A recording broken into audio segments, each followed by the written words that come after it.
My name is Emily Carter. I'm 33. And 3 years ago, I sold a financial protection company. I built from nothing for $14 million. Tonight, I'm standing in a private dining room at the Peninsula Grill in Charleston, holding a tray of champagne flutes, while my fiancé's family decides whether I deserve to sit down. The chandelier above the table throws gold light across white tablecloths and old money. Thomas and Diane Mitchell's 40th wedding anniversary. 40 years of the kind of wealth that doesn't announce itself. It just sits there, quiet and heavy, in the cut of a blazer, the weight of a wine glass, the way nobody at this table has ever had to ask what something costs. I'm wearing the blue dress Ryan picked out. He said it would read as elegant, not try hard. I didn't think about that sentence too hard at the time. I'm thinking about it now. Ryan's cousin Vanessa leans toward his mother and says something behind her hand. Diane laughs. The tight, practiced laugh of a woman who has spent 4 decades performing warmth at dinner parties.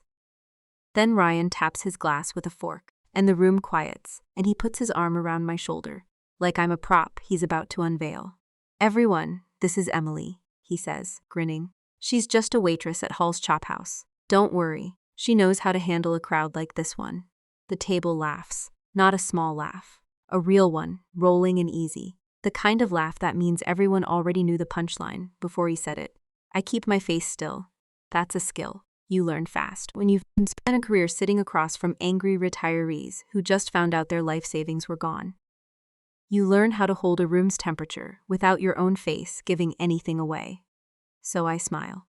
I set the tray down. I say nothing, but I count. That's the thing nobody in this family understands about me. When I get humiliated, I don't get loud. I get precise. If you've ever sat at a table and realized the people who claim to love you were laughing at you instead of with you, drop a comment below. I want to know I'm not the only one who's been there. Ryan's father doesn't laugh. Thomas Mitchell is 67. Silver-haired, the kind of man who built a shipping logistics company from a single truck and has never once raised his voice in public because he's never needed to. He's sitting at the head of the table, and while everyone else is still chuckling, he's watching me. Not the way Ryan's mother watches me, sizing up the dress, the shoes, the absence of a ring that's taking its time arriving. Thomas is watching my hands, my posture, the exact half-second it took me to recover. He leans toward me while the room moves on to the next course. "Emily," he says quietly. "What's your full name? Last name too, Carter." I say, "Emily Ann Carter." He nods slowly, like he's filing it somewhere. Doesn't say another word about it. Just goes back to his soup. And if you weren't watching closely, you'd think that was the end of it. It wasn't. That night, after the dinner, after Ryan drops me off at my house, paid off, bought 2 years before I met him. A fact he still doesn't fully register. Thomas Mitchell sits alone in his study with his laptop open. He types my name into the search bar. The first 3 results are ordinary. A LinkedIn profile, sparse and outdated. A charity 5K I ran in 2019. Nothing that explains why a woman carrying champagne trays tonight is wearing shoes that cost more than his tie. Then he scrolls, and on the 4th result, his jaw goes still in a way it hasn't in years. Emily Carter, founder and CEO, Century Ledger Financial Protection, acquired for $14 2M by Meridian Trust Group. He clicks, he reads. An old interview. 3 years stale. Where I talk about building fraud detection software that flagged suspicious account activity for elderly clients before predatory advisors could drain their retirement accounts. A local news clip about Century Ledger stopping a $2 million elder fraud scheme in Beaufort County. A financial trade publication calling me one of the sharpest minds in consumer financial protection under 35. Thomas doesn't move for a long moment. Then he does something he's never done with any of his son's previous girlfriends. He opens a second tab. He starts researching his own son's phone records. Quick gut check.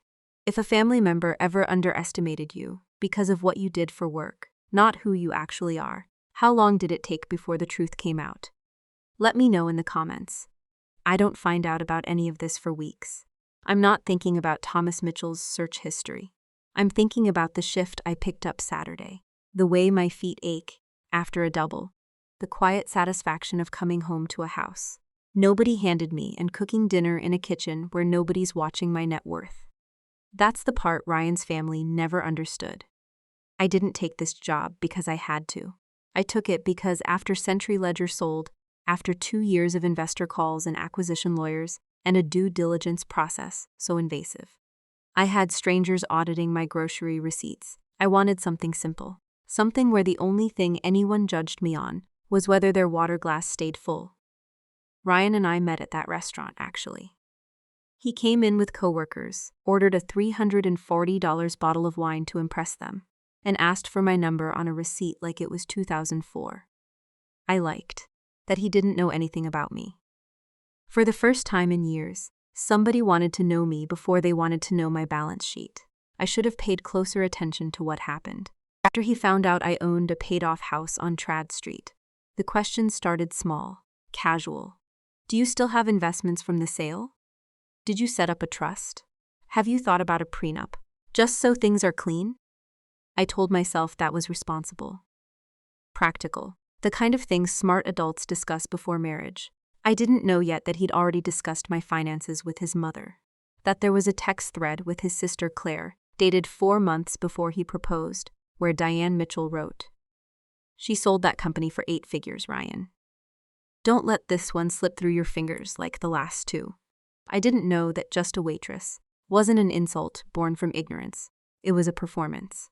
Because a family that already knows exactly how much you're worth has a very specific reason to make you feel small in front of a room full of witnesses. They weren't laughing because they didn't know who I was. They were laughing because they did. This is where it gets personal for me. Because the moment you realize someone studied your worth before they ever said, "I love you," everything before that moment gets recolored. If that's ever happened to you, you already know exactly what I mean. Stick around, because what Thomas finds next changes everything. 2 weeks after the anniversary dinner, Thomas invites me to lunch. Alone. No Ryan, no Diane. Just the 2 of us at a quiet cafe on Broad Street, where nobody from the family goes. He doesn't waste time on small talk. He slides a folder across the table.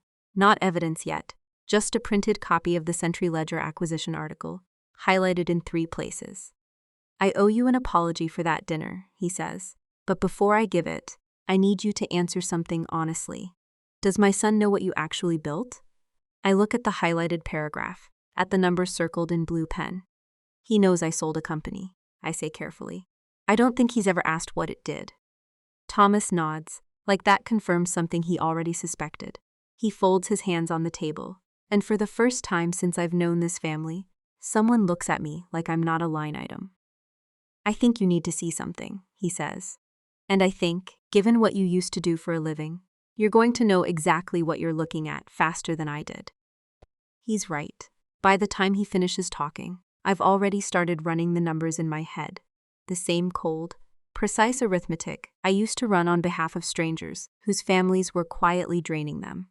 Except this time, the account under threat is mine. Part 2 is where the real evidence surfaces.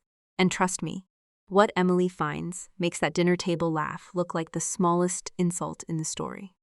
Subscribe so you don't miss it, and tell me in the comments, would you have walked away the moment you heard "just a waitress"? Or would you have stayed to see how far it went? The folder Thomas hands me across the cafe table is thicker than I expected. Manila, slightly bent at one corner. The kind of thing you'd find in a filing cabinet, rather than a lawyer's briefcase. My hands don't shake when I open it. They used to, years ago, back when I was 26, and reviewing my first fraud case and realizing an 81-year-old widow had signed away her house to a man who called her sweetheart on every phone call. I trained myself out of the shaking a long time ago. Now my hands just go still and cold, like the rest of me is rerouting a blood somewhere more useful. The first page is a printed text thread. It's Diane Mitchell and Claire Mitchell, dated 4 months before Ryan proposed to me on the Battery with a ring that turned out, I'd later learn, to be a family heirloom, not a purchase, which explained why he never once asked what size I wore. Deanne. Ryan says he's serious about this one. Claire. The waitress? Diane. She's not just a waitress, Claire. Do your research. She sold that fraud company for 8 figures. This could actually fix things for him. Claire. Does she know he's still into her for the sterling debt? Diane. Not yet. And she won't if he handles this right. I read it twice. Then a third time, slower, the way I used to read suspicious wire transfer logs. Not for what they said, but for what they implied about everything that came before and after sterling debt. I didn't know what that meant yet, but I filed it exactly the way I used to file an anomaly in a client's account history. Quietly, precisely, waiting for the next data point to make it make sense. Thomas watches my face while I read. He doesn't apologize again, he just waits, the way people who've spent decades in boardrooms learn to wait. Comfortable in silence, letting the other person do the emotional work of filling it. "There's more," he finally says, "but I wanted you to see that first, before you decide whether you want to keep reading." I close the folder. My coffee has gone lukewarm in front of me, a thin skin forming where the cream separated. I can smell the char of the espresso machine behind the counter, hear the particular clink of porcelain that every restaurant kitchen makes, a sound I know better than my own heartbeat after 11 years in this industry. It grounds me. It reminds me I know how to sit still inside chaos. I've built a career on it. "Keep reading," I say outside. Broad Street is doing what it always does on a Thursday afternoon. Tourists drifting past the old law offices with their phones raised. A horse-drawn carriage clopping toward the harbor, the smell of pluff mud drifting up faint and breeny from the direction of the water. I walk 3 blocks before I let myself stop and lean against a wrought iron fence, my heart doing something slow and heavy that has nothing to do with the humidity. Thomas doesn't follow me. He lets me have the moment alone, which I respect more than I expect to. Over the next 10 days, I don't confront Ryan. I don't confront Diane. I do what I was trained to do for 11 years before I ever stepped foot behind a restaurant bar. I gather. It starts small. I ask Ryan casually over dinner how his father's shipping company is doing. He shrugs and says fine. Changes the subject fast enough that I notice the speed of it. I ask about his student loans. He'd mentioned them once, early on, in that offhand way men do, when they want you to know a fact without wanting you to react to it. This time he says they're basically handled. And something in his tone tells me that's not a word he'd use if the loans were actually gone. I start noticing things I'd been too content to ignore. The way he flinches slightly whenever a certain name comes up at family dinners. Sterling. The way Diane always changes the subject when anyone asks how the shipping company's third-quarter numbers looked. The way Claire, 2 glasses of wine into any gathering, gets a little too eager to ask me about diversifying investments, like she's fishing for information she's been told to fish for. I still go to work every shift. I still carry trays, still remember which regular takes his bourbon neat and which one needs. The wine list explained slowly, because he's too proud to admit he doesn't know what Sancerre is. Nobody at Hall's Chop House knows what I used to do. Nobody there has ever laughed at me for being just anything. That's the strange comfort of it. The job that Ryan's family used as a punchline is the only place in my life right now that isn't lying to me. On a Tuesday, after a double shift, I come home, smelling like garlic butter and char from the kitchen line, my feet aching in a way that feels honest, and I sit down at my kitchen table with my laptop and do what I haven't let myself do in 3 years. I go back to work. Not the restaurant, the real work.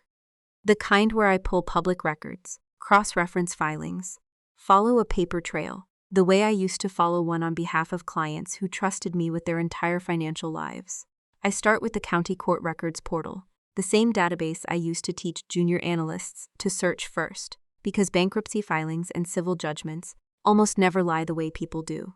Then I move to the SEC's EDGR system, cross-checking entity names against the shell companies. My old software used to flag automatically. It's slower, doing it by hand, without the tools I built, but the muscle memory is still there. My eyes still know exactly where the discrepancies hide.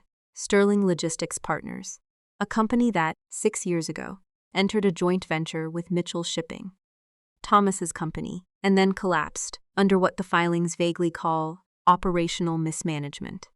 Except mismanagement isn't the word I'd use once I pull the actual bankruptcy court documents. The word I'd use is fraud. And the name attached to 2 of the flagged transactions, buried in an exhibit nobody outside a courtroom would ever bother reading, is Ryan Mitchell, not Thomas Ryan. I sit with that for a long time. Long enough that the ice in my water glass melts completely, and the condensation soaks a ring into the wood of my table. My chest does something I recognize. Not heartbreak, not yet. But the specific tightening I used to feel whenever a case file crossed my desks, that was worse than I expected. The kind of tightenings that means, this is bigger than I thought, and I need to be careful. I don't call Thomas that night. I don't call Ryan either. I sit in my quiet kitchen, in my paid-off house, and I do the thing my whole career was built on. I build a timeline. Ryan graduated with almost $190,000 in student loans. More than he's ever admitted to me. 2 years into dating me, that number, according to a credit inquiry, I have zero legal right to have seen, but that, Thomas apparently obtained through channels I don't ask about, has dropped to under $40,000. Nobody pays down $150,000 in debt on an assistant marketing coordinator's salary, not without help. And there's a wire transfer. One single wire transfer 18 months ago for $112,000, routed through an account connected to a shell entity that traces back 3 layers deep. The way these things always do when someone's trying to hide the source, to Diane Mitchell. Quick pause here. If you've ever found out someone close to you had a plan for your money before they ever had a plan for your heart, you already know the exact feeling I'm describing. Keep watching, because Chapter 3 is where Emily stops gathering and starts deciding. Not a gift alone. Structured with terms. Structured, I realize, with a cold, physical drop in my stomach. Almost exactly the way my own company used to structure predatory loan detection models. The kind designed to trap someone, not help them. I pull up the repayment schedule attached to the transfer, and it's almost elegant in its cruelty. Interest deferred for 18 months. Then a balloon payment structure that would have made it nearly impossible for Ryan to walk away from whatever obligation came attached to that money. Whoever drafted these terms understood exactly what they were building. A leash disguised as a lifeline. Dion didn't bail her son out of love. She bailed him out as an investment, and I am beginning to understand, with the same sick clarity. I used to feel identifying a fraud pattern in someone else's life, that I might be the return she was counting on. My hands are steady when I close the laptop. That's the part that would surprise Ryan's family most, if they could see me right now. Not tears, not panic, just a woman doing math. The way I've done math my whole career, translating someone else's chaos into columns and totals, until the truth has nowhere left to hide. Because here's the thing about being called just a waitress by people who studied your net worth before they ever learned your middle name. It teaches you something true about where you actually stand. And once you know where you stand, you stop performing gratitude for a family that never saw you as anything but infrastructure. I'm not angry yet. Anger is loud, and I've never been loud. I'm calculating. Around midnight, I do something I haven't done since I sold Century. Ledger. I open the old encrypted drive where I kept my case templates, the ones I used to build for clients whose families were bleeding them dry without their knowledge. I never thought I'd use that template on my own life. I build a simple 3-column ledger, what I've given this family, what they've taken, and what they've never once acknowledged. The first column is short. Dinners I've hosted, a wedding shower I quietly funded for Claire 2 years ago that nobody ever thanked me for. The countless small kindnesses that get absorbed into a family's expectations. Until they stop being seen as gifts at all and start being seen as obligations. The second column is longer than I want it to be. Somewhere around 2 in the morning, sitting in the blue glow of my kitchen light with cold coffee at my elbow, I stop crying. Because at some point in the last hour, without noticing, I had been. And I start writing questions instead. Not questions for Ryan. Questions for myself. How long was I willing to be underestimated in exchange for feeling chosen? How much of this relationship was built on the assumption that I would always be the last one to find out the truth? I don't have answers yet, but for the first time in 3 years, I'm no longer asking whether I'm worthy of this family's table. I'm asking whether they were ever worthy of mine. Ryan proposes a second wedding planning dinner for the following Friday at his parents' house on Laguerre Street, and I say yes, before I've fully decided what saying yes means anymore. Not yes to the marriage, yes to the dinner. There's a difference now, and I'm the only one at that table who knows it. I spend the week before that dinner doing something I haven't done since the acquisition lawyers finished picking apart every clause of my own company 3 years ago. I build a file. Not the messy kind, not sticky notes and half-formed suspicions. A real one, bank statements, the wire transfer records Thomas gave me, cross-referenced against the Sterling bankruptcy filings, a printed copy of the text thread between Diane and Claire, a summary page, typed in the same clean clinical language I used to write for regulators, laying out exactly how a wealthy family identified a woman worth 8 figures, engineered a relationship around her, and then insulted her in public to keep her small enough to control. I don't cry while I build it. That surprises me more than anything else that week. I used to think heartbreak was supposed to announce itself loudly, sobbing in a bathroom, staring at old photos, the version of grief you see in movies. Instead, mine shows up as focus, as a strange cold clarity that lets me sit at my kitchen table until 2 in the morning, 3 nights in a row, printing pages, highlighting dates, building tabs in a spreadsheet, the way I used to build them for clients whose families had quietly bled them dry. The smell of my own kitchen starts to feel different that week. Burnt coffee, printer toner, the particular metallic tang of a stapler that's running low on staples because I keep having to reload it. These are not romantic details. They are the details of a woman doing the most important audit of her life.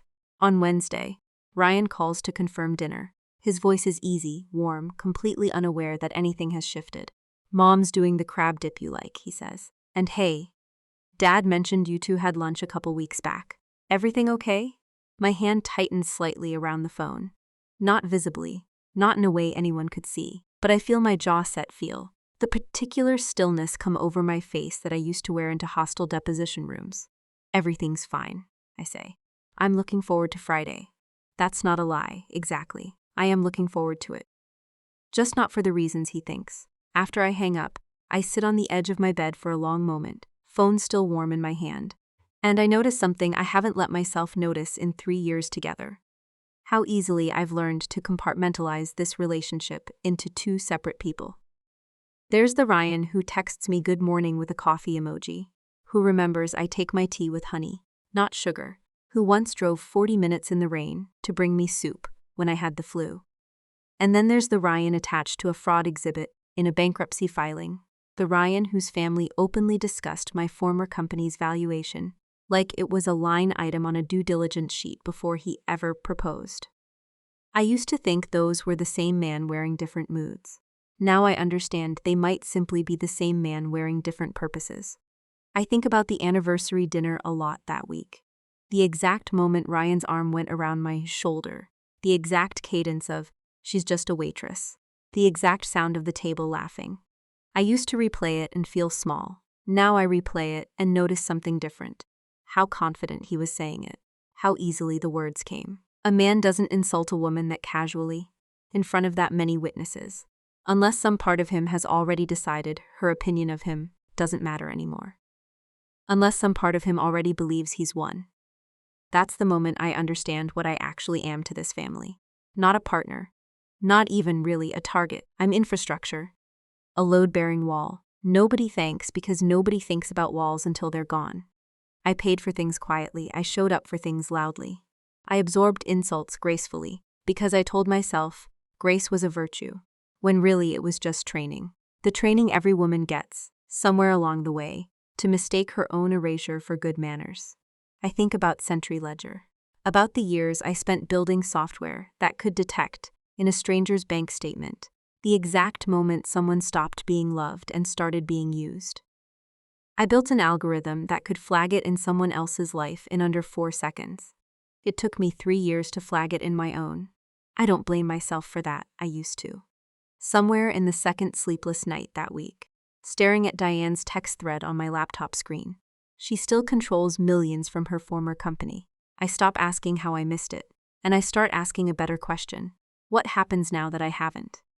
I think, too, about all the small moments I explained away over the past 3 years, the ones that seem obvious now in the unforgiving light of the folder sitting open on my table, the way Diane always steered conversations toward my financial independence. At every family gathering, phrased just carefully enough to sound like admiration instead of reconnaissance. The way Ryan once asked, almost offhand, whether Century Ledger's buyer had required a non-compete, and how relieved he seemed when I said no. The way Claire, at my 33rd birthday dinner, asked whether I'd ever considered a joint investment account for when things get more serious. I told myself these were the ordinary curiosities of people getting to know me. I understand now they were reconnaissance conducted patiently, over years, by people who had already decided what I was worth before they decided whether they liked me. By Thursday night, the folder is finished. Bank records, the sterling filings, the wire transfer with its predatory repayment schedule, screenshots of the text thread printed clean, no room for anyone to claim they were taken out of context. I add one more page at the very front, a single typed paragraph, no header, no signature, just a summary of everything the rest of the folder proves. I want whoever opens it first to understand, within 30 seconds, exactly what they're looking at. I don't feel triumphant putting it together.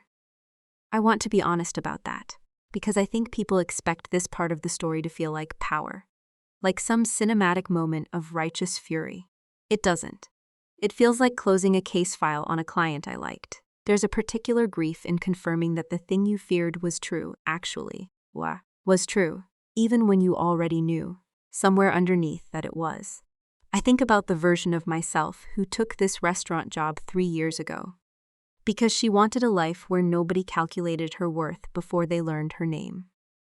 I think about how naive that wish turned out to be, and how strange it is that the only person in this entire family who ever looked at me and saw a whole person, instead of a balance sheet or a punchline, was Thomas, a man I'd known for less than a year.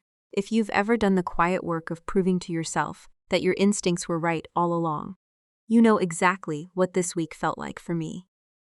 Equal parts relief and grief, sitting side by side at the same kitchen table. Friday afternoon, before the dinner, I do something small that feels enormous. I call the bank and confirm once more that the accounts from the Century Ledger sale are still entirely in my name, untouched, unlinked to anything Ryan has ever had access to. I already knew the answer. I ask anyway, because some part of me needs to hear it out loud, needs the confirmation the way you need to check a locked door twice before you can sleep. Then I call my attorney, not a family friend, not someone connected to the Mitchells in any way. A woman named Patricia Alvarez, who used to work regulatory cases alongside me, back when Century Ledger was still fighting for its first major contract. I tell her what I found. I hear her go quiet on the other end of the line, the particular silence of a professional recognizing a pattern she's seen before, just never this close to someone she knows. "Do you want to press anything?" she asks. "Fraud charges, restitution, anything formal?" I think about it longer than I expect to. "Not yet," I say. "I want them to understand what they did first. I want it said out loud in front of everyone who laughed." Patricia doesn't try to talk me out of it. She just says, "Bring the folder, make copies. And Emily, don't raise your voice tonight. Let the paper do that for you." She's right. She's always right. That's why I hired her all those years ago, before either of us knew this call would ever happen. I get dressed for dinner slowly. Not the blue dress this time. Something plainer. Something I chose for myself instead of something chosen to read a certain way to a certain family. I put the folder in a leather portfolio, the same one I used to carry into board meetings, and I set it by my front door like a coat I'm about to put on. Standing there, keys in hand, I catch my reflection in the hallway mirror. Steady eyes, unclenched jaw, a woman who spent 3 weeks doing the quiet, patient work of turning humiliation into evidence. I don't feel like the person who stood frozen at that anniversary dinner while a room full of strangers laughed at a joke that was never actually about me being a waitress. I feel like the person who built Century Ledger, the one who used to walk into rooms full of people who assumed they knew more than she did, and left those rooms having proven, calmly and completely exactly, how wrong they were. I lock my front door behind me, portfolio tucked under one arm, and the evening air outside is thick and warm, carrying the faint sweetness of jasmine from a neighbor's fence line. Somewhere down the block, a dog barks twice and goes quiet. My car keys feel heavier in my hand than they should. I don't know exactly how tonight ends. I only know that for the first time since that anniversary dinner, I'm not walking into a room hoping to be liked. I'm walking in already knowing exactly who I am and exactly what I'm capable of proving. Tonight, I'm walking into the Mitchell family home, the same way I used to walk into a boardroom full of people who underestimated me. Only this time, I'm not bringing a tray. I'm bringing the truth. The Mitchell house on Laguerre Street smells like it always does. Polished wood, the faint sweetness of Diane's crab dip, candles burning in scents with names like Charleston Evening, that cost $40 at the boutique on King Street. Ryan opens the door before I ring the bell, kisses my cheek, tells me I look beautiful. I let him. There's no reason yet to tell him otherwise. The dining room is set the way it always is for these dinners. Cloth napkins folded into fans. The good china, a centerpiece of white hydrangeas. Diane orders from the same florist every time. Thomas sits at the head of the table, and when our eyes meet across the room, something passes between us. Not a signal exactly, just an understanding. He knows what's in the portfolio resting against my chair leg. He's the only one who does. Dinner starts the way these dinners always start. Diane asking about venues. Claire suggesting a florist. Who did my cousin's wedding, and it was just gorgeous. Ryan's hand resting on my knee under the table like a claim he's staking. I answer their questions. I pass the bread. I let them believe, for the length of an appetizer course, that tonight is exactly like every other night. I've sat at this table, absorbing their assumptions about who I am. Then Diane says the thing that becomes the hinge this whole evening turns on. Emily, we should really talk about the prenup soon, she says, not looking up from her wine glass, saying it the way you'd mention picking up dry cleaning. Ryan's father and I have a wonderful attorney who specializes in these things. It's just protective for everyone. Protective of who, I ask. Not sharp, just quiet. Quiet enough that Claire's fork stops halfway to her mouth. Well, of the family, of course, Diane says, still smiling, still certain she's on solid ground. Assets can get complicated. We just want to make sure everything's structured properly before the wedding. I set my own fork down. The sound of metal against china is small, but in a room that quiet, it lands like something bigger. I think that's a good idea, I say. Structuring things properly. Let's do that now. I reach down and place the leather portfolio on the table. Nobody says anything for a moment. Ryan's hand, still resting on my knee, goes still. I unzip the portfolio slowly, the way I used to unzip case files in conference rooms, full of executives who thought they were about to hear good news. This is a copy of a text conversation between Diane and Claire, I say, sliding the first page across the white tablecloth. Dated 4 months before Ryan proposed to me. I'll let you read it yourselves, but I'll save you some time. It says I sold my company for 8 figures, and that this could fix things for Ryan. Claire's face goes the color of the tablecloth. Diane doesn't move at all, which tells me everything I need to know about how much of this she already expected might come out someday. This, I continue, sliding the second document across, is a wire transfer for $112,000, routed through a shell entity that traces back to Diane's personal accounts. It's structured with a deferred interest schedule and a balloon payment, the kind of terms designed to keep the recipient obligated for as long as possible. It paid down a significant portion of Ryan's student loan debt 18 months ago.